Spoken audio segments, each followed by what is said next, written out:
In the vast expanse of the universe, where stars twinkled like diamonds scattered across an endless velvet canvas, there existed a realm far beyond human comprehension. The planet Zithera, a jewel among celestial bodies, orbited a binary star system that bathed its crystalline surface in perpetual twilight. Here, amidst spires of living crystal and forests of luminescent vegetation, dwelled the Arachnian Empire, a civilization of beings whose very existence defied terrestrial understanding. The Arachnians, with their iridescent exoskeletons and multiple limbs that moved with fluid grace, had evolved into one of the most advanced societies in the known galaxy. Their cities floated above the ground on anti-gravitational fields, interconnected by streams of bioluminescent energy that pulsed with the rhythm of their collective consciousness. At the heart of this magnificent empire stood the Royal Hive, a towering structure of organic architecture that seemed to breathe and pulse with life itself.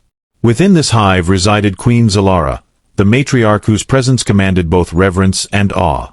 Her chamber, deep within the hive's core, was a sanctuary of shimmering silk and precious metals, where attendants constantly tended to her needs. The queen's importance extended far beyond mere royalty. She was the biological and spiritual center of the entire Arachnian species, capable of telepathically connecting with every member of her kind across light years of space. The Arachnian society operated through a complex web of psychic connections, with each individual contributing to the collective intelligence while maintaining their unique identity. Their technology seamlessly merged with their biology, creating wonders that made human achievements seem primitive by comparison. They had mastered interstellar travel, developed sustainable ecosystems across multiple planets, and created art forms that could alter consciousness through pure thought. Yet for all their advancements, the Arachnians maintained a policy of cautious observation regarding Earth. They watched humanity's rapid development with a mixture of fascination and concern, seeing in humans both great potential and grave danger. The delicate balance they had maintained for millennia now faced an unprecedented threat, one that would force them to break their long-standing tradition of non-interference with Earth's affairs. Commander Marcus Drake stood at attention in the dimly lit briefing room aboard the United Nations Space Command vessel Prometheus. The holographic display before him showed the unmistakable silhouette of an Arachnian cruiser, a sight that should have been impossible. For decades, humanity had only speculated about these alien beings, their existence confirmed only through cryptic transmissions and unexplained phenomena in deep space. Now, an official delegation from the Arachnian Empire had arrived at Earth's orbital defense perimeter, requesting immediate audience with the United Nations Security Council.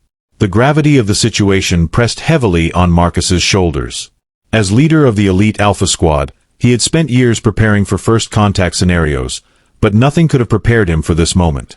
The Arachnian ambassador, a being of striking beauty with translucent wings that refracted light into rainbows, delivered their message through a sophisticated translation device.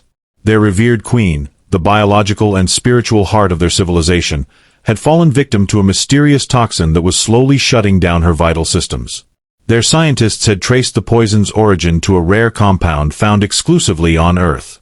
Marcus listened intently as the ambassador explained the dire consequences of their queen's illness. Without Zalara's guidance, the intricate psychic network binding their society would begin to unravel, potentially leading to chaos across dozens of colonized worlds. The toxin, apparently engineered by a rogue faction within their own ranks, contained elements that mimicked certain terrestrial compounds, suggesting either deliberate design or cosmic coincidence. Regardless of its origins, the antidote required specific enzymes found only in a rare Amazonian plant species. The implications were staggering. Humanity had always assumed that any alien contact would involve superior beings demanding resources or territory. Instead, they faced a desperate plea for help from what appeared to be a genuinely benevolent civilization. The decision to assist wasn't merely about diplomacy. It represented a pivotal moment in human history. If successful, this mission could establish peaceful relations with an advanced species. Failure, however, might lead to catastrophic consequences, not just for the Arachnians, but potentially for Earth itself if their society collapsed. As Marcus reviewed the mission parameters, he couldn't shake the feeling that this encounter would redefine humanity's place in the cosmos. The extraction team would need to navigate dense jungle terrain, contend with hostile wildlife, and work against an unforgiving clock. But more importantly, they would be carrying the hopes of two civilizations on their shoulders, bound by a shared vulnerability that transcended species and worlds. The journey to the Amazon began under cover of darkness, with Marcus leading his team through the dense canopy in specialized exosuits designed to withstand both environmental hazards and potential hostilities. The air was thick with humidity and the symphony of nocturnal creatures, their calls occasionally punctuated by distant thunder. Each step forward felt like wading through liquid resistance, the vegetation fighting back against their intrusion with thorny vines and sticky webs. Dr. Elena Vasquez, the team's xenobiologist, moved with practiced precision despite the challenging terrain. Her expertise in alien physiology had earned her a place on this critical mission, though her true value lay in her ability to bridge the gap between human and arachnian medical knowledge. She carried a portable scanner that continuously analyzed the surrounding flora, searching for the unique biochemical signature of the plant they sought. Beside her, Lieutenant Chen maintained constant communication with both the Prometheus in orbit and the arachnian medical team waiting anxiously for their success. Hours turned into days as they penetrated deeper into the uncharted region of the rainforest. The plant's natural habitat proved to be a labyrinth of natural obstacles, flooded plains, sheer cliffs, and ancient sinkholes that threatened to swallow them whole. Local predators, sensing the intrusion into their domain, became increasingly aggressive. A jaguar-like creature nearly took out Private Rodriguez during a tense encounter near a watering hole, its eyes reflecting an unnatural intelligence that suggested the ecosystem here had evolved under influences beyond Earth's normal patterns. Tensions mounted as supplies dwindled and the deadline loomed closer. The Arachnian Queen's condition deteriorated with each passing hour, her vital signs transmitted through secure channels showing alarming fluctuations. Marcus watched as Dr. Vasquez worked tirelessly, her hands trembling slightly as she cross-referenced data from both human and Arachnian sources. The pressure manifested differently in each team member. Rodriguez developed a nervous tic, Chen's usually impeccable uniform became increasingly disheveled, and even Marcus found himself snapping at minor infractions. The psychological strain reached its peak when they discovered evidence of previous attempts to harvest the plant. Burnt clearings and abandoned equipment suggested that someone, or something, had beaten them to this location. The realization that they weren't alone in this quest added another layer of urgency to their mission. During a particularly grueling night march, Marcus caught fragments of conversation between his team members about the ethical implications of their mission. Was humanity being manipulated into dependency? Were they unwitting pawns in a larger interstellar conflict?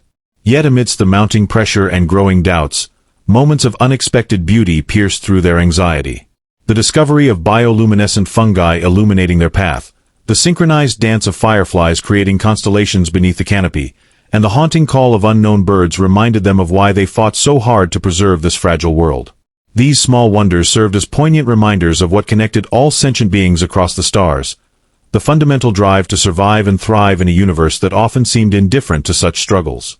When they finally located the cluster of plants bearing the crucial enzyme, the scene that greeted them defied all expectations.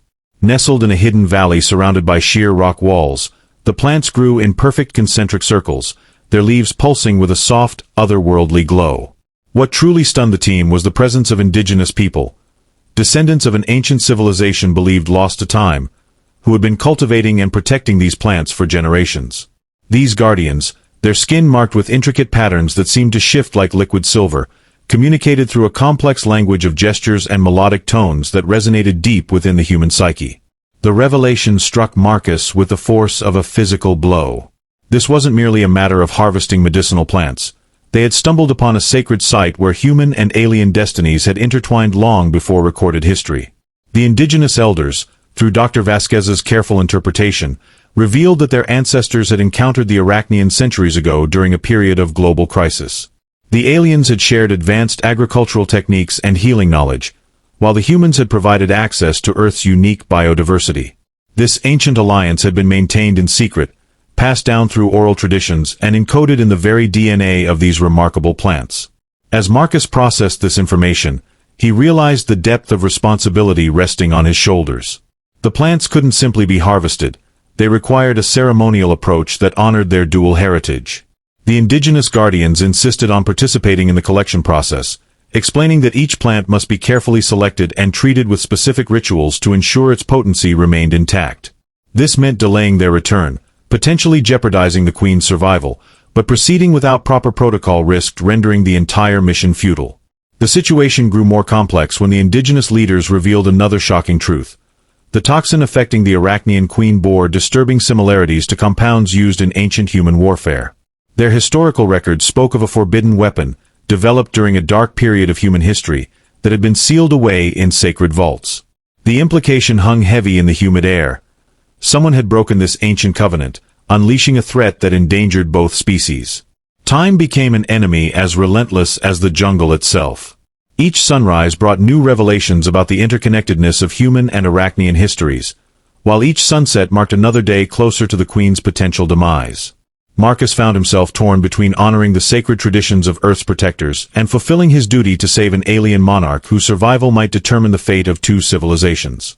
The weight of this decision pressed upon him like the oppressive jungle heat, each choice carrying consequences that rippled across light years and generations. In the heart of the Amazonian valley, as the first rays of dawn filtered through the canopy, Marcus Drake faced the defining moment of his military career. The indigenous guardians had completed their sacred rituals, selecting precisely 7 plants whose leaves glowed with an intensity that seemed almost sentient. Dr. Vasquez verified their potency, her instruments confirming that these specimens contained the highest concentration of the required enzyme ever recorded. Yet instead of immediately initiating extraction protocols, Marcus ordered his team to stand down. His decision came from a place beyond tactical training or diplomatic considerations. In the days spent learning from the indigenous people, Marcus had come to understand that this moment represented more than a simple exchange of medical resources.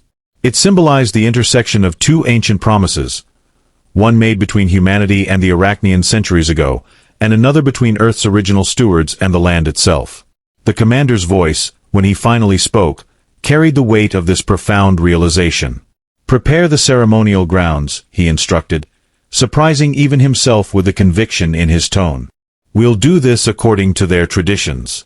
His team exchanged uncertain glances, knowing that every minute spent in ritual increased the risk to Queen Zalara's life. But Marcus saw something his soldiers couldn't yet comprehend, that true leadership sometimes required embracing uncertainty over certainty, faith over calculation. The ceremony unfolded with a solemnity that transcended cultural boundaries. The indigenous elders, their silver markings catching the morning light, led a procession around the chosen plants. They sang ancient songs that seemed to harmonize with the natural symphony of the jungle, their voices weaving through the calls of howler monkeys and the rustle of leaves. Marcus and his team participated fully, their combat gear replaced with traditional garments woven from local fibers, each piece blessed by the guardians. As the final blessing was pronounced, Marcus approached the central plant. Instead of using his standard-issue cutting tool, he accepted a ceremonial blade offered by the eldest guardian. The weapon, forged from meteoric iron and inlaid with patterns that matched the stars visible from both Earth and Zithra, felt warm in his hand. With precise movements learned from hours of instruction, he harvested the first leaf. The plant responded with a subtle luminescent pulse, as if acknowledging the rightness of the act. What happened next left everyone present speechless. As Marcus held the harvested leaf aloft, a shimmering portal opened in the air above the valley. Through it emerged 3 Arachnian dignitaries, their arrival completely unscheduled and technically impossible given Earth's defensive protocols. The indigenous guardians didn't react with fear or surprise, suggesting they had anticipated this moment. The Arachnians moved forward on their multiple legs, their movements graceful and reverent as they approached the sacred circle. One of the Arachnian dignitaries, identified through their translator devices as Elder Silith, addressed Marcus directly. "Your actions honor the ancient covenant," she said, her voice carrying tones that resonated with both human and insectoid qualities. "This moment proves that humanity has matured enough to bear the responsibilities of interstellar partnership." The significance of her words sank in gradually. This wasn't just about saving their queen, it was about recognizing humanity's readiness to join the galactic community. The ceremony continued with both human and Arachnian participants now actively involved. Each harvested leaf was passed through a series of purification rites, combining Earth's traditional methods with Arachnian biotechnological processes. The fusion of these practices created something unprecedented, a hybrid methodology that enhanced the plant's properties beyond what either species could achieve alone. Dr. Vasquez monitored the procedure with tears streaming down her face, realizing that they were witnessing the birth of a new scientific paradigm. Time seemed to lose meaning as the ritual progressed. The sun climbed higher in the sky, but no one mentioned the urgent need to depart. The indigenous guardians, the human soldiers, and the Arachnian dignitaries moved as one entity, their different physiologies and cultures blending into a seamless dance of cooperation. Even the jungle itself seemed to participate, with birds falling silent and insects forming intricate patterns in the air above the ceremony. When the final leaf was harvested and prepared, Marcus stepped back to observe the assembled group. The transformation in his team was remarkable. The tension and doubt that had plagued them during their journey had been replaced by a sense of purpose that transcended military discipline. Lieutenant Chen was assisting an Arachnian dignitary with delicate handling procedures, while Private Rodriguez helped an indigenous elder prepare the ceremonial wrapping for the precious cargo. The barriers between species, cultures, and traditions had dissolved, leaving behind something fundamentally new. Elder Silith approached Marcus, extending a multi-jointed limb in what he now recognized as a gesture of deepest respect. "Your decision to honor our shared heritage has done more than save our queen," she said. "It has demonstrated that humanity possesses the wisdom to wield power responsibly." Marcus understood then that his actions had set in motion changes far beyond the immediate crisis. By choosing ritual over efficiency, tradition over expediency, he had proven that Earth was ready to take its place among the stars not as conquerors or supplicants, but as equal partners in the grand tapestry of cosmic civilization. As the last ceremonial chants echoed through the valley, Marcus felt a profound shift in the air, not just in the gathering storm clouds above, but in the very fabric of reality around them. The portal that had brought the Arachnian dignitaries remained open, pulsing with an energy that seemed to resonate with the harvested plants. The indigenous guardians began moving with increased urgency, their silver-marked bodies casting shifting patterns of light across the clearing. They formed a protective circle around the prepared samples, their gestures becoming more elaborate and their songs rising in pitch and complexity. The plants themselves responded to this heightened activity, their luminescence intensifying until the entire valley glowed with an ethereal light. Marcus noticed that the harvested leaves were beginning to emit a fine mist, which coalesced into floating symbols that seemed to combine elements of both human and Arachnian writing systems. These symbols danced in the air, arranging and rearranging themselves into patterns that suggested an intelligence far beyond anything previously encountered. The hairs on Marcus's neck stood on end as he realized they were witnessing something unprecedented. The plants were communicating, bridging the gap between species in a way that defied conventional understanding. Suddenly, the ground trembled with a force that sent shockwaves through the entire valley. The indigenous elders raised their arms in unison, and the ceremonial circle erupted in a cascade of colors that seemed to bend the very laws of physics. Time appeared to stretch and compress simultaneously, the seconds elongating while events unfolded with impossible speed. The harvested plants levitated from their ceremonial wrappings, spinning in complex orbits that traced ancient constellations visible from both Earth and Zithra. Through the chaos, Marcus maintained his position at the circle's edge, his training keeping him grounded while everything else seemed to dissolve into chaos. He watched as the Arachnian dignitaries began transforming, their exoskeletons shimmering and reshaping into forms that incorporated elements of both their native physiology and human characteristics. Their multiple limbs reconfigured into hybrid appendages that seemed capable of manipulating both physical objects and pure energy. The indigenous guardians underwent a similar transformation, their silver markings spreading across their bodies like living circuitry, connecting them to the floating symbols and the transformed Arachnians. The air crackled with energy as the three groups, human, Arachnian, and indigenous, began merging into a single entity. Not physically, but on some fundamental level that transcended mere biology or technology. Marcus felt his consciousness expanding, touching the minds of his team members, the Arachnian dignitaries, and the indigenous people simultaneously. Memories and experiences flowed between them, not just recent events, but glimpses of ancient encounters, forgotten alliances, and shared evolutionary paths that stretched back through eons. Dr. Vasquez broke from the circle, her eyes wide with revelation. "They're not separate species," she gasped, her voice carrying tones that seemed to harmonize with the ongoing transformation. "All along, we've been branches of the same tree, divergent expressions of a single cosmic consciousness." Her words triggered a cascade of understanding among the humans present. The reason why the plants responded to both Earth's and Zithra's environments, why the indigenous people possessed knowledge of Arachnian technology, why the Queen's poisoning had affected both species' psychic networks. The floating symbols condensed into a single, pulsating sphere of light that hovered above the ceremonial circle. Within it, images began to form, not just of Earth and Zithra, but of countless other worlds, each connected by threads of light that pulsed with the same rhythm as the plant's luminescence. The sphere expanded, enveloping the entire valley in its glow. Through this shared vision, Marcus perceived the true nature of the threat facing both species. It wasn't merely a biological toxin, but a disruption in the fundamental harmony that bound all conscious beings across the galaxy. As the sphere's light intensified, the remaining harvested plants began to transform. Their cellular structures shifted, incorporating elements from all three groups present. New compounds formed, more complex and potent than anything previously known. The antidote they had come to retrieve was evolving into something far greater, a catalyst for unity that could heal not just the Arachnian queen, but the fractured relationships between species across the stars. Yet with this realization came an ominous awareness. The window of opportunity was closing rapidly, and the decision about how to proceed would require sacrifices that no one had anticipated. The sphere of light pulsed once more, its rhythm now synchronized with the collective heartbeat of everyone present. Marcus felt the weight of the decision pressing down on him, not just as a soldier or a leader, but as a representative of humanity's future. The transformed plants floated within the sphere, their glow shifting from soft luminescence to a blinding brilliance that seemed alive with purpose.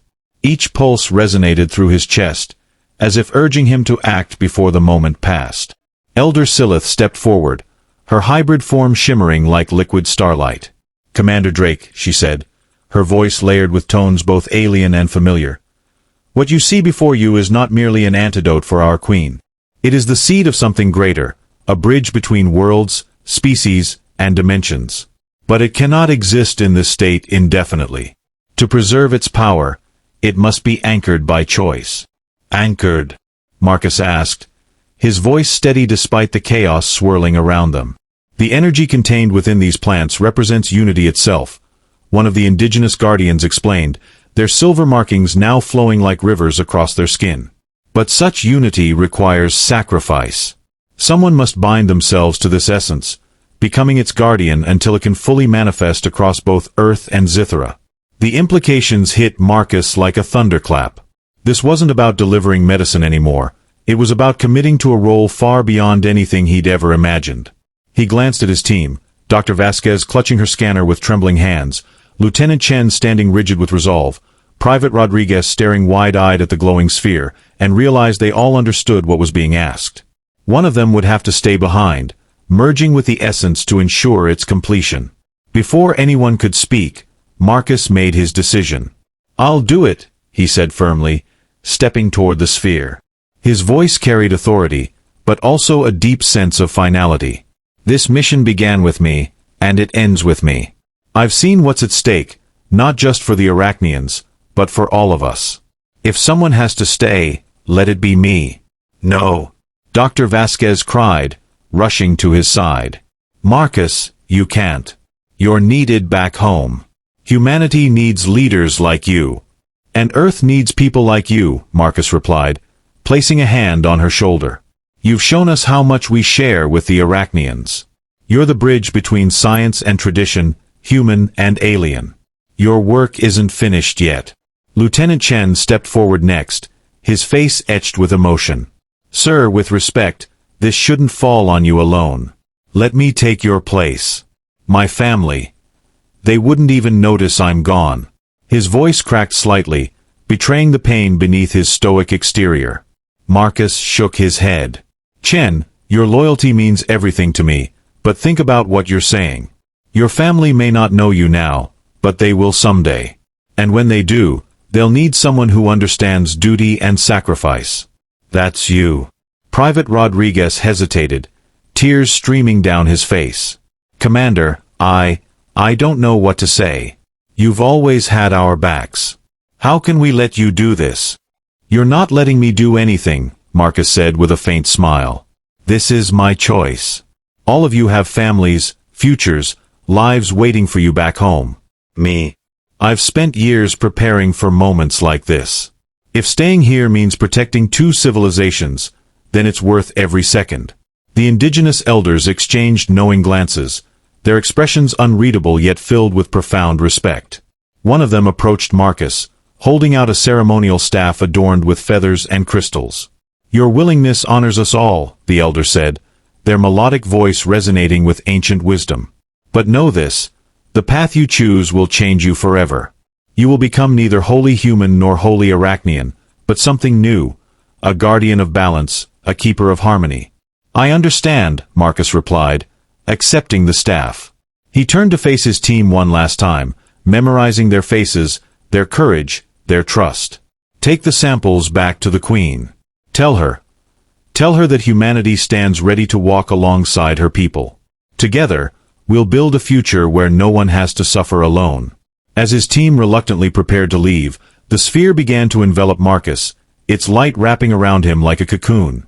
He could feel the plant's energy merging with his own, rewriting his very essence on a molecular level. Memories flooded his mind, not just his own, but fragments of the Arachnians' history, the indigenous people's ancient knowledge, and glimpses of countless other civilizations connected by threads of light. Pain and euphoria mingled as his consciousness expanded, transcending the limitations of his mortal form. Through the haze, he saw Elder Silith approach him one final time. "You are now the heart of unity," she whispered, her voice echoing like a chorus. "From this day forth, your presence will sustain the bond between our peoples. When the time is right, others will join you, and together, you will guide us toward a brighter future." The last thing Marcus saw before the transformation completed was his team disappearing through the portal, carrying the harvested plants back to the Arachnian Queen. Their faces were etched with sorrow, but also determination. They understood now that his sacrifice was not an end, but a beginning. When the light finally faded, Marcus, or what remained of him, stood at the center of the valley, his body radiating a gentle glow. The plants surrounding him had transformed into crystalline structures, pulsing with life and connecting him to both Earth and Zithra. Though he could no longer speak in words, his thoughts reached across the stars, touching the minds of those who shared his vision. On Zithra, Queen Zalara stirred, her vital signs stabilizing as the antidote took effect. Across the galaxy, beings of all kinds felt a subtle shift, a newfound sense of connection, as if invisible barriers had been lifted. On Earth, humanity watched in awe as reports emerged of strange lights appearing over sacred sites worldwide, accompanied by feelings of peace and unity. And in the heart of the Amazonian Valley, the Heart of Unity stood vigil, a living testament to the power of sacrifice, cooperation, and hope. Through him, two civilizations had found common ground, proving that even in the vastness of the cosmos, no one is truly alone. As the portal closed, Marcus's form dissolved into pure light, his consciousness merging with the essence of unity. The valley fell silent, save for the soft hum of the crystalline plants, now pulsing in harmony with both Earth and Zithra. Queen Zalara awakened, her strength restored, and through her bond with the hive, she felt Marcus's presence, a bridge between their worlds. Across galaxies, beings paused, sensing a newfound connection, a shared heartbeat resonating through the stars. Humanity looked to the skies with wonder, no longer afraid but inspired by what they had become. The indigenous guardians whispered prayers of gratitude, their ancient covenant fulfilled. In the Amazon, the Heart of Unity stood eternal, a beacon of hope and balance.